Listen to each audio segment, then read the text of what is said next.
Welcome back to the Dershow. A lot has happened over this weekend, including today. The Durham report has finally come out after 4 years. We'll talk about that briefly. The Turkish election ended up with Erdogan considerably ahead, but without a majority.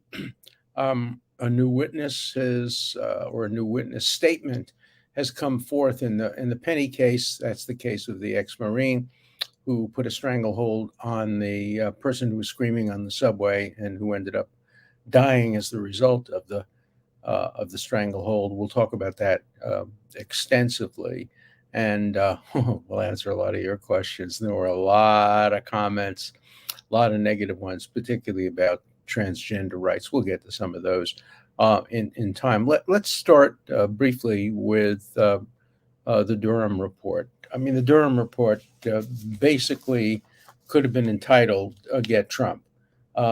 It basically validates everything I've written in my book.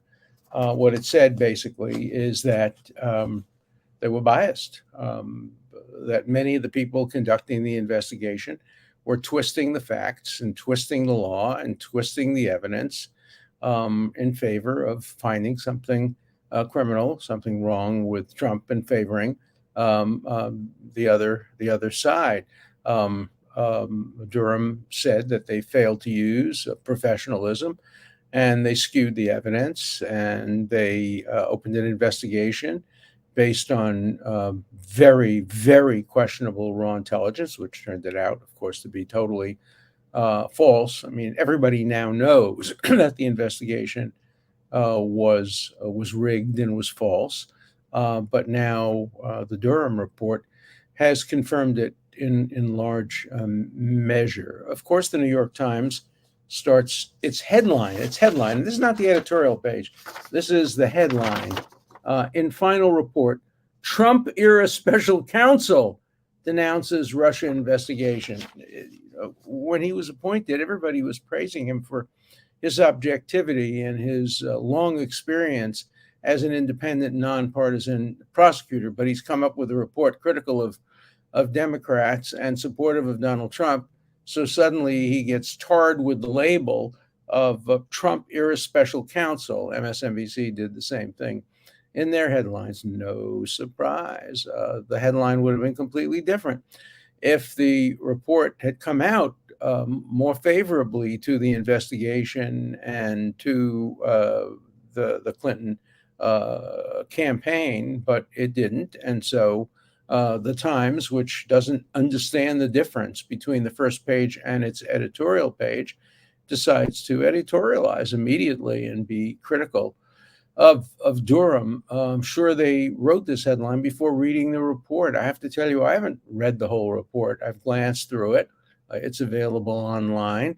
I've read the Wall Street Journal, the New York Times, and a number of the other accounts of it, but I'm not going to do a show on it tonight because I haven't done my homework yet. I haven't read everything about the case, and so I'm going to wait until I read it, and then we will have a show on that. I already know enough to know that it vindicates everything I've said about the bias of the investigation and the get Trump mentality.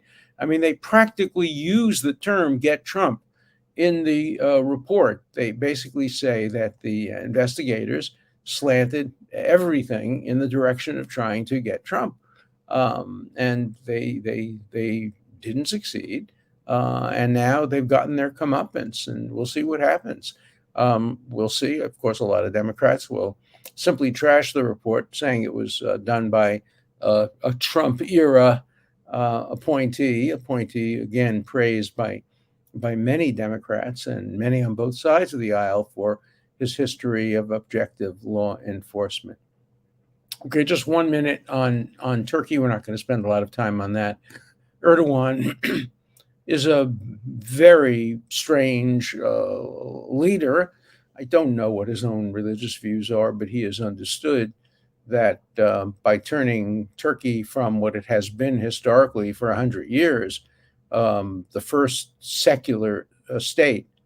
It's interesting, Turkey and Iran were the two most secular states among Arab and Muslim states. Neither of them are Arabs, but they're Muslim states.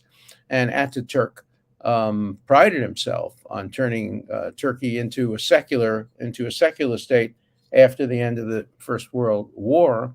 Erdogan has turned that back, and he's trying to turn it into an Islamic state. And the man who ran against him and got 44+% of the vote to Erdogan's 49+% of the vote is more of a secularist and more of somebody who sees civil rights and civil liberties and the rule of law as essential to governing in Turkey. So we'll wait until we see the results of the election. That will be in 2 weeks, because neither side got enough votes to pass the 50% threshold. So there'll be a runoff. Erdogan looks like he is ahead. He did get 5% more. Lots of voters, by the way, in Turkey. They have a very, very high percentage of voting. It's interesting that both Turkey and Iran have populations that are much more imbued with principles of democracy, for example, than the Saudis and the Jordanians and the Syrians and others. And they're the two countries that have been taken over much more so by the Ayatollahs in Iran, who are hanging. I mean, they recently hanged 2 people for blasphemy. That's a 15th century concept. People said some critical things about Muhammad, and they hang them for it. When I went to yeshiva, if you said critical things about Moses, or you'd have to sit in the corner for 15 minutes. But hanging seems like a little extreme for expressing dissenting views on religion, but that's what they're doing regularly now in Iran, and they're not doing that in Turkey, but they are certainly compelling people against their will to engage in theocratic and non-secular functions. So, those are basically the headlines. But let's turn to the new development in the Penny case. Let's just remind ourselves of what happened. I thought the facts were fairly clear, but now a new development has occurred. So what was reported to have happened was that a man got on the F train. People were just trying to go where I have to go on a train. I used to use those trains all the time as a young man, going to high school, going to college. People got on the train, and this homeless man started screaming and yelling and making statements that seemed threatening, but not necessarily physical threatening. Very disturbing. A lot of people on the train got very upset, as you might. Remember, trains are very enclosed, and they usually are between stations, so you can't get out. The Marine jumped on this guy, grabbed him, put his arm around his neck in a chokehold, which he said he learned as a Marine was a good way to prevent people from engaging in violent conduct. And he claimed the hold was entirely preventive. It wasn't designed to hurt him, or certainly wasn't intended to kill him. That was the tragic result. And so there was a lot of pressure. AOC, of course, called it murder. Just ask yourself the question, what would AOC have said if the racial roles had been reversed, if the homeless man had been white and the ex-Marine had been black? You can be absolutely sure that AOC would not have said anything. Or if she said anything, it would be to defend the black man for having taken action against the white homeless man. She sees everything through the prism of race, and many others who called for a murder investigation would never, ever have gotten involved in this case had the racial roles been reversed. But we live in a world where everything is race. Everything is seen through the prism of race. Some people call it a reckoning based on the George Floyd case. It's not a reckoning. It's a reopening of racial differences that I thought we were in the process of reducing. But no, we're now in the process increasing. And so, the Bible, as I've said before, says, "Lo takir panim," don't recognize faces, don't recognize races, don't recognize genders, do justice solely on the basis of the acts and the intentions of the individual person. But we're away from that. Look, recently, close to $2 million has been contributed to the defense fund to defend Penny. I don't want to be critical of that. I think it's a good thing. I think he deserves to have the best possible defense lawyer. I would be happy to confer with his defense lawyers and give them the benefit of my 60-year experience in handling homicide cases. I probably, as a defense attorney and appellate lawyer, handled as many of them as anybody else, and with great success. Happy to do that. But I have to tell you, I wonder how many of the people who gave $2 million would have given the money had the roles been reversed racially, had the person who was being prosecuted been black and the person who was killed been white.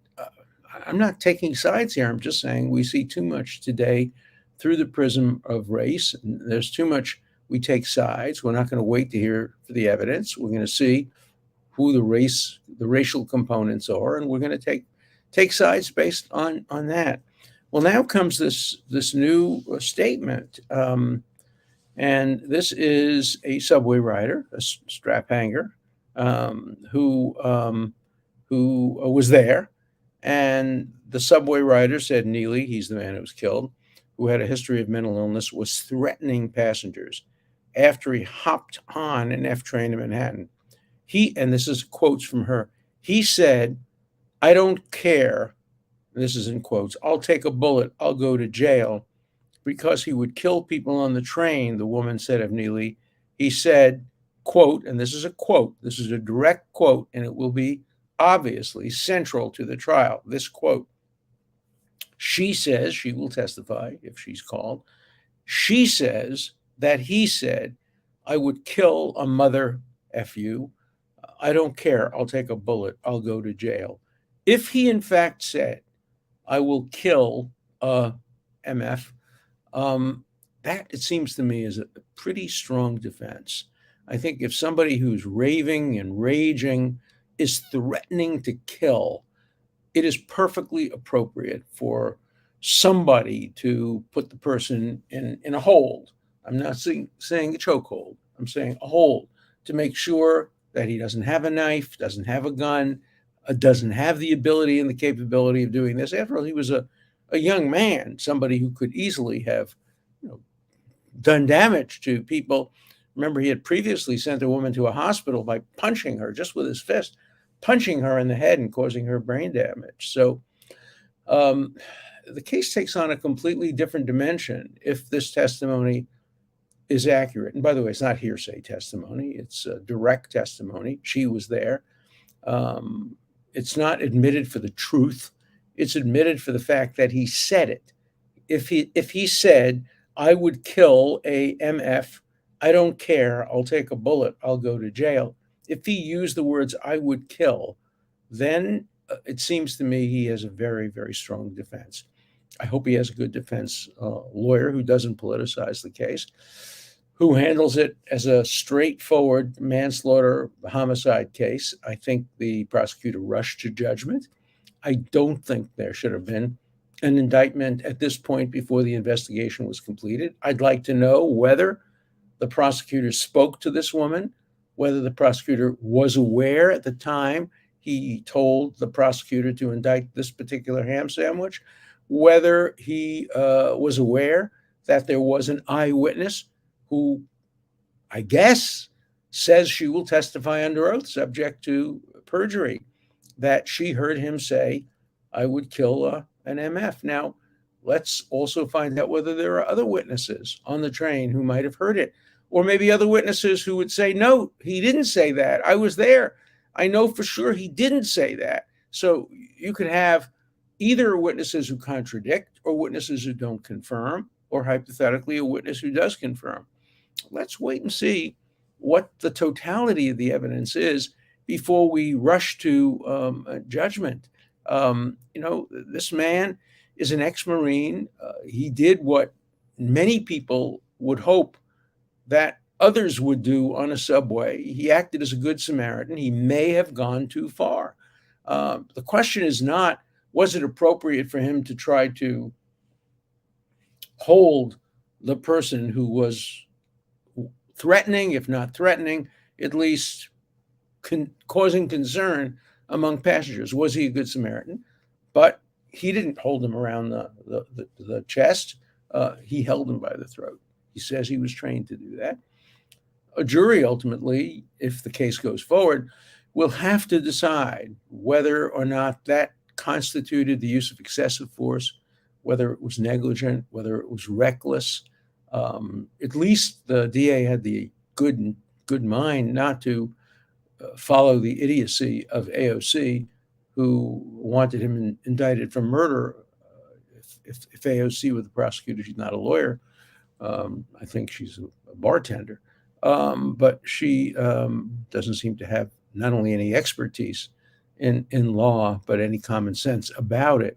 But if a prosecutor had indicted him for murder, I think that would have been a scandal. But remember, we live in an age where that's happening. The Kim Potter case, she just made a mistake. It was an accident.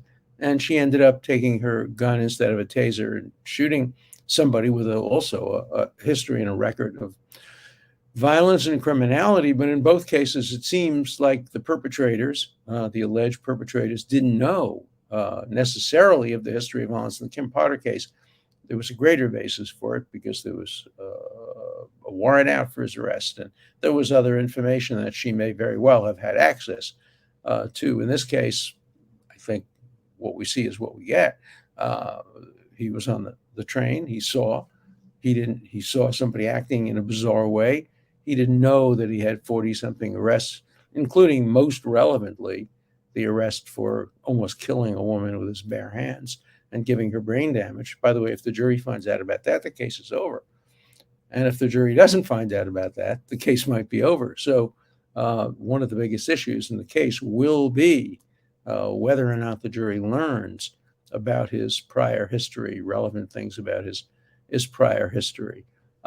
Generally, the jury would not learn about that if the defendant didn't know anything about it. In the Bernard Goetz case, I think the jury did learn about it. And I think the theory, this goes back a long time, so you'll have to check my memory, but I think the theory was that the people on the train acted so aggressively that he had the right to believe that they had extensive experience with this kind of thing and with law enforcement. I don't know what theory this would come in on, but I can tell you one thing: it will have an enormous difference and an enormous impact on the case. So let's withhold judgment. I'm going to withhold judgment also on the Durham case until I read more of the report itself. It's been long in coming, 4 years, and you have to give deference to somebody who studied the case for 4 years and came out with a report not during an election season, to his credit. So I'll report back to you in next days as to what my feeling is about the report. But from what I've read, it seems to reflect this get Trump mentality. Now, what do these two cases have in common? They have an enormous amount in common. They both reflect the politicization of the criminal justice system. They both reflect the weaponization of the criminal justice system for racial reasons, for political reasons, for partisan reasons. And it's important to understand that our criminal justice system is being misused by both sides today. Obviously, today there's not only a get Trump mentality, there's also a get Hunter Biden mentality. Now, you have to decide. Maybe both are justified, maybe one is justified, maybe the other isn't, but you can't dispute the fact that there is a get Hunter Biden mentality. There are people out there who are saying, no matter what the facts are, no matter what the law is, let's get Hunter Biden. That's the way of getting rid of Joe Biden. And there are clearly others, written a whole book about it, who say, get Trump, no matter what the facts are, no matter what the law is. The Durham report confirms that. And I think the losers are the American public, because we're really, really losing the objectivity and neutrality. And again, the Bible, a wise book written, more than 3,000 years ago, and the two instructions to judges: don't take bribes and don't recognize faces. And that's the big sin that's being committed today by both sides. They're recognizing faces, and they're asking the criminal justice system to go after people, to get them based on their faces, their races, and their political parties. Okay, so let's turn to. Oh, I wanted to add just one more thing before we finish that. I saw an interesting play this weekend. I didn't like it much. I've got a lot of hullabaloo. I didn't think it was a particularly good play, called Parade in New York. It got Tonys and all that stuff, but I make my own judgments. I didn't like it. My wife didn't like it. It's about the Leo Frank case. The Leo Frank case is the only case in American history that we know of where a Jew has been lynched by a Southern mob. What happened in that case was a Jew was framed for the murder of a young white girl, and the murder was in fact committed by a black man named John Connolly. We know that for fact now. We know there was a witness that saw that happen. We know that he confessed to a lawyer that he did it. The play absolutely leaves that out. The play totally leaves out the fact that a black man was guilty of a crime for which a Jew was hanged, because it's not politically correct. It's not politically correct to blame anything on a black man. In fact, the black man who's the murderer is in some respects lionized. He gets the best song in the whole play. And it's, again, just part and parcel of what's going on in America. There's a whole scene in the play added recently. It wasn't in the original, but the reckoning, the George Floyd reckoning, required that every play on Broadway must have obviously commendable black characters. So you have a couple that are bemoaning the fact, all right, a Jew is being framed for something he didn't do. But think of how many black people have had that happen to them, as if this comparison is apt when a Jew is about to be lynched and framed for a crime he had nothing to do with. But that's Broadway, and I keep going back. I don't know why I'm going back. And now, of course, both the Tonys and the Oscar, you have to kind of take a pledge before you can submit anything to a Tony and an Oscar that you believe in the new political correctness of diversity, inclusion, and equity. What about art? What about merit?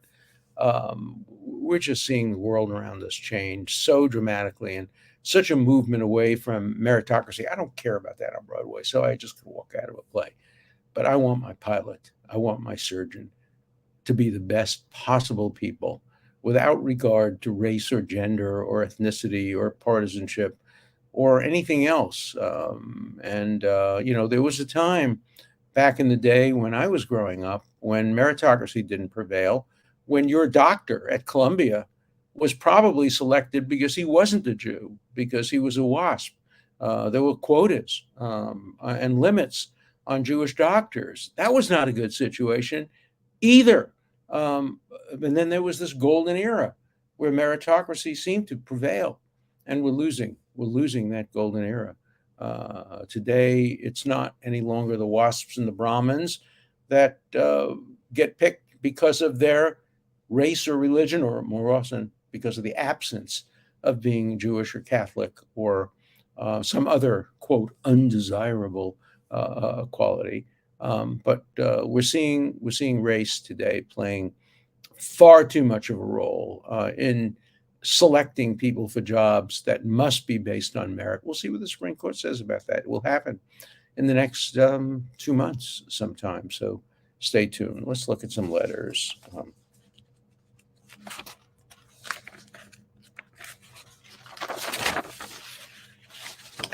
Okay, here we go. Great broadcast, Professor. I just don't understand how George Soros escaped your research and comment. No, he's never escaped my research and comment. George Soros is an awful man. He has used his financial wealth gained under questionable circumstances. We all know what he did in terms of the British pound and other things, and we know how he started his life collecting property from the Nazis in Budapest, Hungary. Not a man I want my children to emulate or my grandchildren to emulate. I don't like him. And I've said so. And I've also said that going after George Soros for what he's done is not anti-Semitic. Some people have used Soros to make anti-Semitic comments. They've made him the new Rockefeller, or the new Rothschild, or the new whatever. I've been very critical of George Soros. I've been critical of the people he has selected to be DAs and the money he has poured into that in order to control prosecutors. And so, yeah, he's very much on my radar. I'm glad you took action by contacting Eric Trump. Free speech doesn't mean good people should knowingly or unknowingly associate with anti-Semites. Okay, I got a lot of letters about that. And some people said, well, I was suppressing free speech. No, let this Nazi McCann speak wherever he wants. Let him put up a soapbox. I'm just telling the Trumps that they shouldn't be associated with him. And Eric Trump agreed with me. Now that he knew who he was, nobody's suppressing his free speech. He has his own Rumble station. He can talk. He just can't talk in the same event that Eric Trump is talking at, because Trump doesn't want to be associated with him. Do you think I would have to be associated with him? Of course, I would never speak at the same event he was speaking at. That's not a violation of free speech. Okay, Mr. Dershowitz, if you had been in the Supreme Court during Roe versus Wade, which specific parts of the Constitution would you have cited in your opinion in favor of abortion? I wouldn't have. I would have voted the other way. I don't think that Roe versus Wade was correct. I think you could make an argument that the Fourth Amendment, the right of the people to be secure in their persons, could make that case, but there's an argument on the other side. I would have left it to the state legislatures, and I think if that had happened, it would have helped the Democrats. That's not the reason I would have been opposed to it, but I think that's the effect that it would have had. And I think that the states now would have become a big issue in the states, and I think the right to life people would have won. They just disappeared once they had the Supreme Court on their side. So I didn't support Roe versus Wade. I wrote against it when it happened. And I didn't support its overruling 50 years later, because when you have a precedent that's 50 years old, you have to give it a little bit more respect. And I certainly fundamentally disagreed with the Supreme Court reaching out and overruling it in a case that didn't raise that issue. The issue in Mississippi was whether or not banning abortion after 15 weeks was constitutional. And the Supreme Court could have said yes without overruling Roe versus Wade. Okay, let's see what else we have today in our mailbox. I also tweeted Eric to please cancel. Thankfully, the Trumps did. They didn't cancel. They just said, not on our property, not at our event. Rashid Tlaib was planning to host the Nakba Day event and planned to use the House side as a venue, but Kevin McCarthy canceled the event, and the Dem Caucus leader, Pete Aguilar, condemned McCarthy for canceling the event. The event will move forward because Bernie Sanders and Senate Health Chairman has agreed to allow them to use his committee room for the event.